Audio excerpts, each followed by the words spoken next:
Bienvenidos a la UNAM Responde, qué gusto saludarlos de nueva cuenta en este que es el espacio informativo de TV UNAM y como lo hemos hecho durante las semanas anteriores, en miércoles seguiremos reflexionando sobre las múltiples tareas que lleva a cabo nuestra universidad a propósito del 475 aniversario de su fundación. Y hoy toca reflexionar precisamente sobre el papel de la universidad pública y su compromiso social. Además, Jacobo Dayan reflexiona sobre fútbol y temas de derechos humanos. Te contamos también sobre un nuevo ciclo de cine que se presenta en la ENAC. Esto y mucho más durante los próximos minutos. Acompáñanos.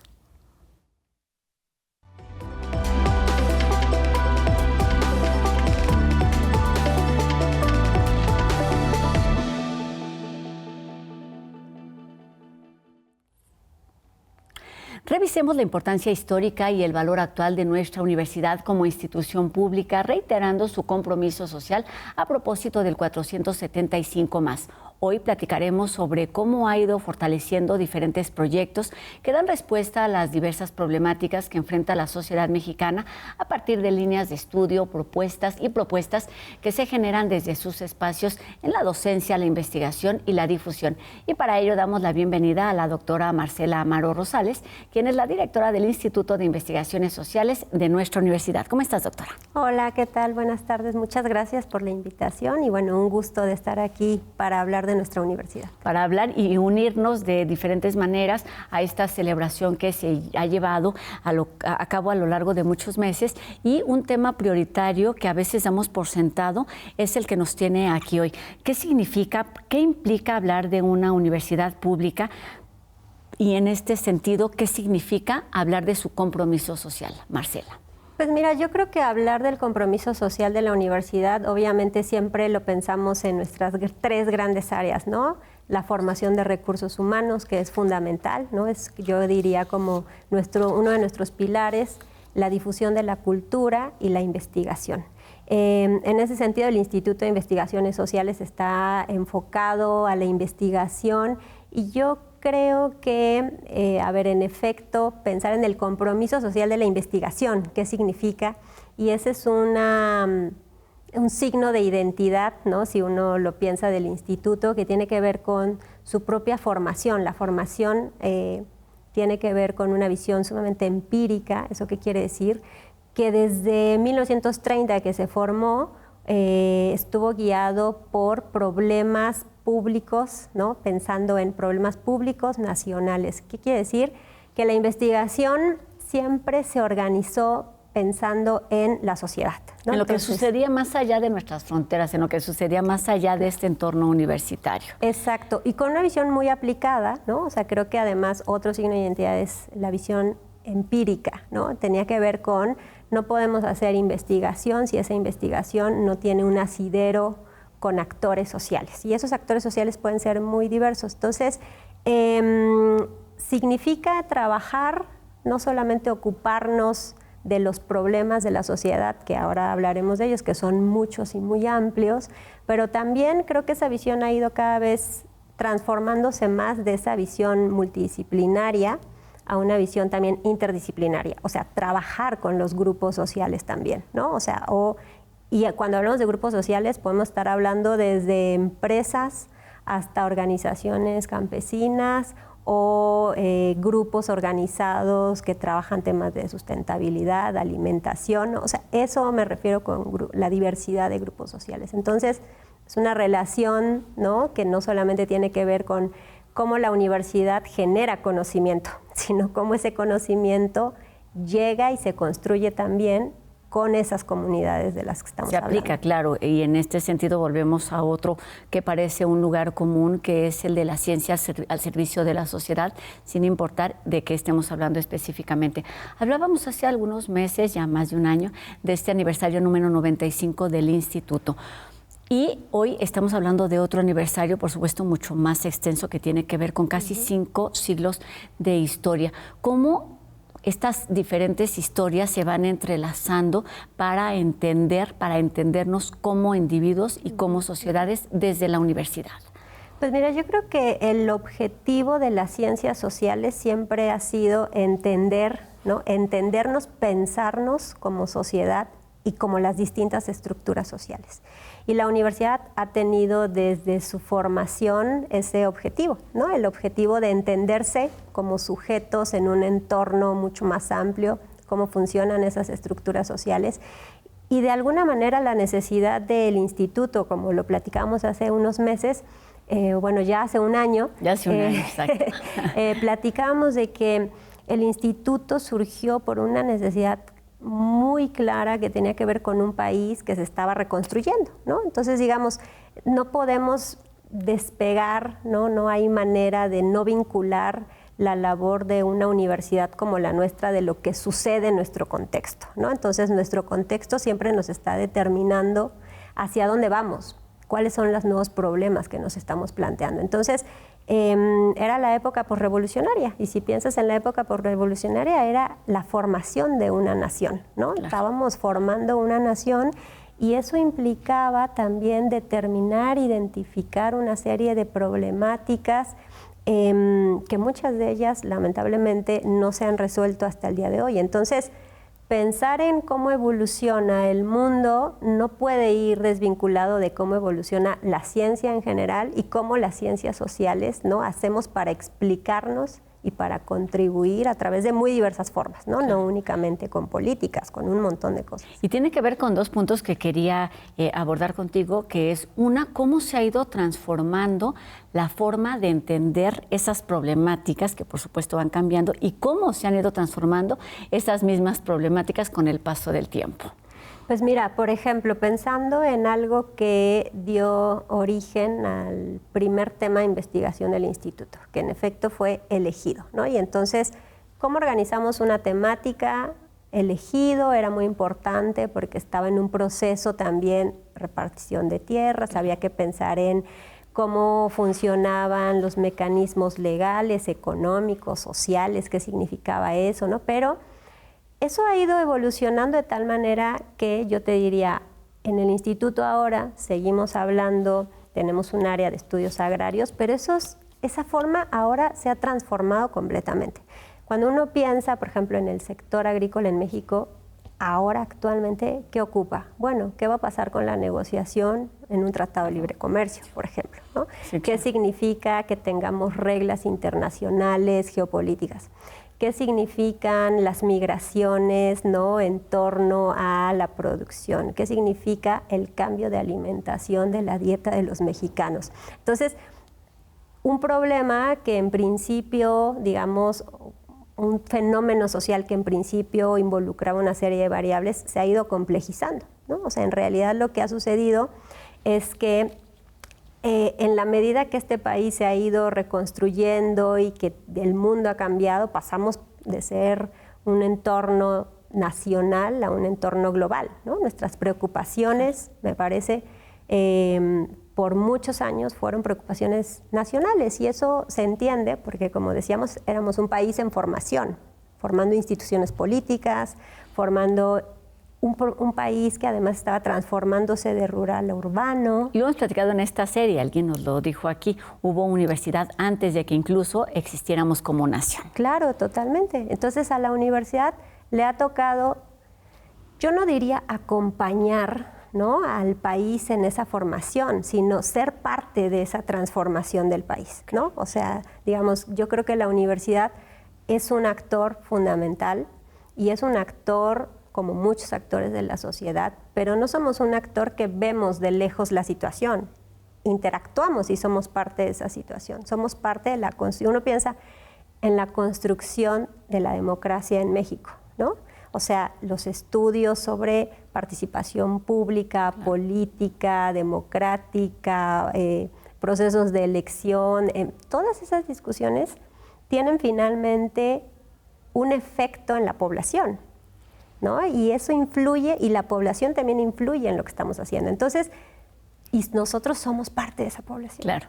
Estaba pensando cómo lograr no perderte como universidad en el camino, entendiendo todas estas transformaciones, todos estos retos a los que nos hemos enfrentado como institución a lo largo de los años para sí seguir atendiendo esas necesidades que van surgiendo, pero al mismo tiempo mantener y sostener los valores que nos vieron nacer.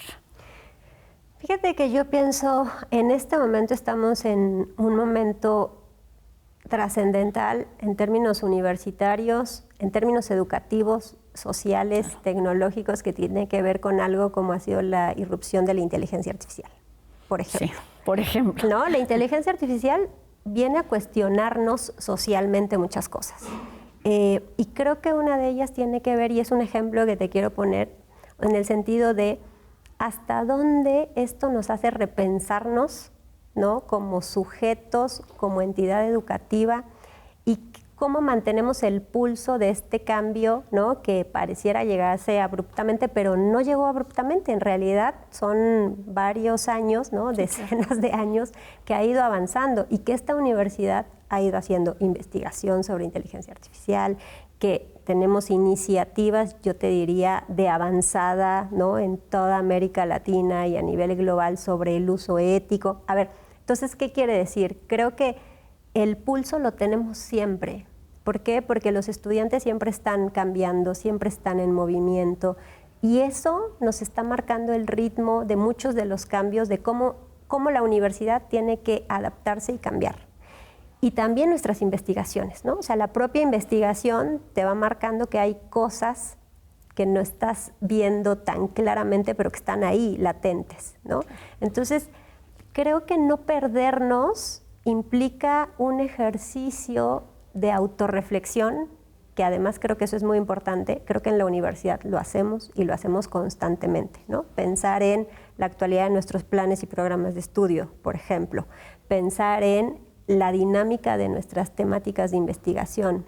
Pensar en qué temas no estamos abordando de una manera completa o nos hace falta consolidar, ¿no? Solo para ponerte un ejemplo, por ejemplo, en el Instituto de Investigaciones Sociales, cada 4 años hacemos un ejercicio de evaluación académica, que tiene que ver con un año de trabajo que tienen un grupo de investigadores internos y externos, expertos en ciencias sociales, que determinan cuáles son las líneas de investigación en las ciencias sociales más novedosas, que requieren mayor atención, que están desarrollándose. Y es una discusión teórica, metodológica, de problemas globales, y nos dice y nos puede decir, mira, ahora hay un tema de transición socioecológica.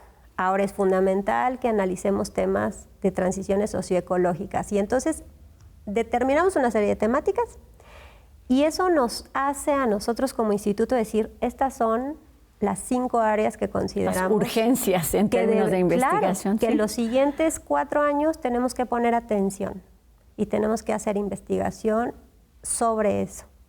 Qué bueno que mencionas esto, porque hoy que estamos hablando en el marco de este 475 aniversario, lo hemos hecho a lo largo de otras o de las semanas anteriores, porque no se trata solamente de hacer una revisión histórica, que por supuesto es valiosa, sino también saber en dónde estamos. Y bueno, la universidad siempre ha tenido no solo la responsabilidad, me parece, sino la capacidad de dar un paso adelante, o de tener por lo menos la mirada en algo de lo que puede estar sucediendo en el futuro inmediato. ¿Cómo se ve el instituto y la universidad misma en este sentido con respecto a los temas que van a estar ocupando sus tiempos o nuestros tiempos? Fíjate que este ejercicio que te hablo ha sido muy interesante, porque nos da una visión prospectiva, ¿no? Claro, es la palabra. Justo, de lo que estamos ahora, de lo urgente de ahora, y también creo que hemos aprendido que no por lo urgente tenemos que olvidar lo prioritario y lo que posiblemente se convierta en algo prioritario en el corto plazo. Y nosotros identificamos, al menos en este trabajo, cosas muy específicas. Una que tiene que ver con procesos de transición socioecológica, todos estos procesos de extractivismo que hay a nivel global y que tiene que ver con, por ejemplo, la inteligencia artificial requiere de la producción de cierto tipo de materiales que muchas veces están basados en todo esto que se denominan tierras raras, ¿no? Productos muy específicos de la naturaleza, pero que lamentablemente no hay marcos legales, yo te diría, ni en América Latina ni en ningún lugar. Como sucedió, ¿no? Por ejemplo, o está sucediendo con la inteligencia artificial. Claro, ¿no? El uso, o sea, lo que requiere, por ejemplo, el uso, el desarrollo de la inteligencia artificial en términos de la extracción de agua para poder mantener las temperaturas frías que eso requiere, es un problema enorme, ¿no? Sí, claro. Y un reto enorme en muchísimos sentidos. Claro, exacto. Y en este mismo sentido de marcar las líneas, los ejes, cuéntanos sobre el programa, las actividades que están pensando precisamente para este aniversario, porque también se trata de festejarlo. Pues mira, en los 475 años hicimos un ejercicio de reflexión y dijimos, ¿qué es lo que nos puede aglutinar al instituto, a las 7 áreas de investigación que tenemos para poder participar de forma variada y dialogar sobre lo que la universidad ha contribuido a la sociedad en todo este largo periodo? Y bueno, lo que estamos proponiendo es un programa de actividades que se llevará a cabo de agosto a diciembre sobre movimientos sociales en términos amplios, pero en realidad vamos a tener en cada mes actividades dedicadas a un tipo de movimiento. Y entonces vamos a tener mesas de discusión sobre movimientos agrarios, agrícolas, ¿no? Todo lo que recuperando esta tradición tan significativa para sociales que son el trabajo original y seminal sobre los ejidos. Vamos a tener en el mes de septiembre una serie de también mesas y actividades sobre movimientos urbanos. El instituto tuvo un momento de transformación muy importante a partir de el lamentable sismo de 1985, porque ahí hubo una serie de movimientos sociales muy importantes a nivel urbano que se aglutinaron pues por la crisis que significó la formalización, ¿no?, de la sociedad civil, por ejemplo. Exacto, ¿no? Y que la universidad estuvo sumamente vinculada, ¿no?, a muchos de esos movimientos, acompañándole, asesorándole, y que la propia universidad, digamos, impactó, ¿no?, porque mucha de la gente que estaba ahí también eran universitarios, ¿no? Claro. Entonces queremos recuperar parte de ello. Sobre movimientos estudiantiles, en octubre haremos también actividades y eso será también muy importante porque, bueno, la universidad, más allá del 68, ¿no?, ha tenido una serie de movimientos estudiantiles muy importantes que también han contribuido con la mejora de la gobernanza de esta propia universidad, ¿no? Claro. Entonces son un actor fundamental que tomaremos muy en cuenta. Ha tenido y ha acompañado también. Claro, totalmente. Sobre movimientos religiosos, esa será con la que cerraremos en diciembre, ¿no?, pensando en todas las celebraciones, pero que actualmente tienen una vinculación también súper fuerte con temas políticos en algunos lugares, con estas tendencias hacia la derechización de otras sociedades, ¿no? Entonces haremos un análisis más amplio de lo religioso en un contexto político, económico. Y el último son los movimientos de género, poniendo especial énfasis en feminismos y masculinidades, ¿no? Y en este sentido tiene todo que ver, y con eso quería terminar esta plática, con el lugar que ocupa los jóvenes, las juventudes, los estudiantes de esta universidad, porque no podríamos entender una universidad ninguna, pero por supuesto la nuestra, sin las juventudes, sin el estudiantado. ¿Cómo escuchar, cómo atender, cómo entender a este sector de la población? Totalmente. Yo creo que además, hablando de investigación, por ejemplo, yo te diría, creo que muchas de las investigaciones de esta universidad se transforman justamente en ese diálogo con las y los jóvenes, ¿no? O sea, cuando ellos llegan y te dicen, me preocupa esto, y tú como investigador estabas pensando en otra cosa, te das cuenta, ¿no?, que la preocupación está en otro sentido. Tienes que mirar hacia otro lado. Sí, claro. Totalmente. Entonces creo que además de esa labor de docencia que hacemos, es muy importante, al menos en el instituto, la participación de jóvenes estudiantes en proyectos de investigación, becarios, servicios sociales, y todo lo que implica su relación, ¿no?, cercana a un proceso inicial de formación de capacidades para aquellos que quieren hacer algún tipo de investigación. Y ahí incorporamos y hacemos equipos de trabajo no solamente interdisciplinarios, sino también transgeneracionales, ¿no?, con los jóvenes. Entonces, y bueno, eso y obviamente la relación cercana que tenemos con la docencia y su formación es fundamental. Pero yo diría que este aniversario es un muy buen aliciente e invitación para que los estudiantes, las estudiantes sepan que los institutos son un espacio también para ellos, ¿no? Claro. que no solamente las facultades, sino que los institutos tienen mucho que ofrecerles y estamos siempre con las puertas abiertas para que participen en las actividades que ahí se desarrollan y que son parte también de su formación y que para eso se hacen también. Que sean además, pues eso, los detonadores de las grandes preguntas, de las respuestas que pueden ir surgiendo con respecto a lo que somos y a lo que seremos pensando en este aniversario 475 más. Doctora Marcela Amaro Rosales, directora del Instituto de Investigaciones Sociales de nuestra universidad, muchas gracias por estos minutos, por ayudarnos a entender qué somos y hacia dónde vamos en términos de compromiso y en términos sociales. Muchas gracias y pues estaremos atentos a estas actividades en el marco del 475 aniversario de la fundación de nuestra universidad. Bienvenida. No, muchísimas gracias. Siempre un gusto y un placer compartir lo que hacemos en la universidad. Pues sigámoslo haciendo. Gracias, doctora. Y bueno, ahora cambiamos de tema porque como sucede en varias disciplinas, la pantalla grande se pinta de colores en el mes del Orgullo Puma con un programa colaborativo entre Cineclub CUEC, La Ventana de la Memoria y la ENAC, para presentar 3 obras pioneras que reflejan las experiencias y realidades de la comunidad LGBTQ+, en una época de poca visibilidad. Este ciclo reflexiona sobre las dificultades que la comunidad enfrenta y nos invita además a contribuir con acciones para marcar la diferencia. Al finalizar cada proyección de las que aparecen en nuestra pantalla, se realizará un conversatorio para hablar de memoria, diversidad y representación en el cine mexicano. La cita es este 25 de junio a las 17 horas en la sala Manuel González Casanova, aquí en la ENAC Ciudad Universitaria. La entrada es libre, pero requiere registro previo.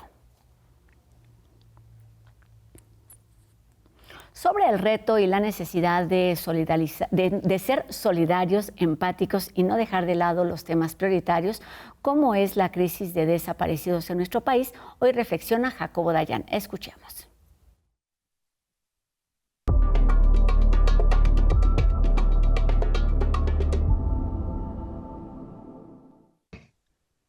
¿Qué tal? Pues arrancó el Mundial y, como era de esperarse, buena parte de las problemáticas han sido dejadas a un lado. Al centro colocaría yo el fenómeno de las desapariciones.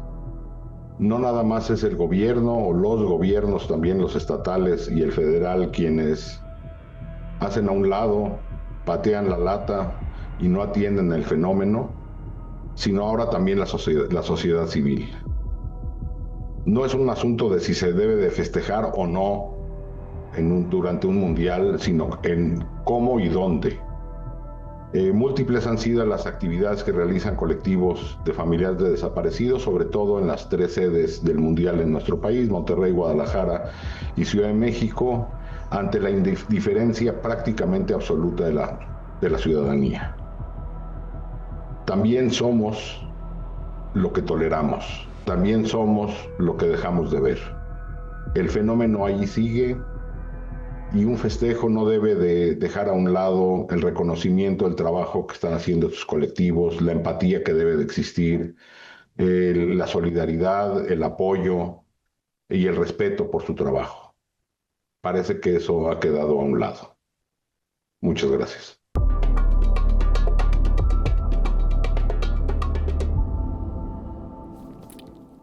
Los Pumas de la universidad son mucho más que un equipo de fútbol.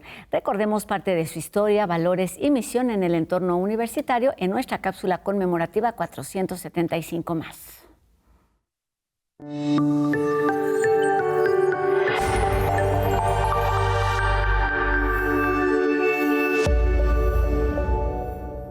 En 475 años de historia, la UNAM ha dejado huella en las aulas, en la sociedad y también en el deporte. Los Pumas del Club Universidad Nacional son uno de los máximos referentes del fútbol mexicano y son sinónimo del espíritu auriazul desde 1954. La universidad es grandiosa, es maravillosa y eso de cómo no te voy a querer, pues es algo que los que estamos aquí adentro lo sentimos en serio. Aunque la UNAM intentó entrar a la Liga Mayor en la década de los 30, el Club Universidad Nacional no surgió de forma oficial hasta el 2 de agosto de 1954 y quedó inscrito en la Segunda División Mexicana para el 31 de ese mismo mes. El mote mote de Pumas viene de antes de la aparición del equipo de fútbol, ya que en 1942 el entrenador de fútbol americano del representativo de la UNAM, Roberto Méndez, dio ese apodo a su equipo al considerar a dicho felino como uno agresivo, veloz, inteligente y astuto, por lo que el cuadro auriazul de balompié de inmediato fue reconocido como los Pumas de la UNAM.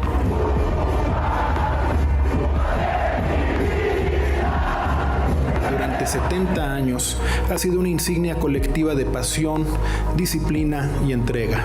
Este club ha sido un ejemplo de integridad, esfuerzo y excelencia, principios que no solo enriquecen a nuestra comunidad, sino que representan una elección para todas y todos los mexicanos sobre la capacidad transformadora del deporte universitario.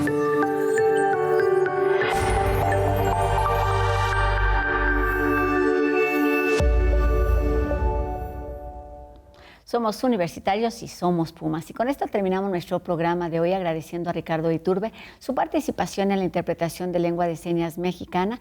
Y les recuerdo también que podemos estar en contacto a través de nuestras redes sociales. Háganos llegar sus dudas, comentarios y también los temas que les gustaría que acá abordáramos. Y nos encontramos aquí mañana a 2:30 de la tarde, por supuesto, en TV UNAM. Mi nombre es Rosa Brizuela. Adiós.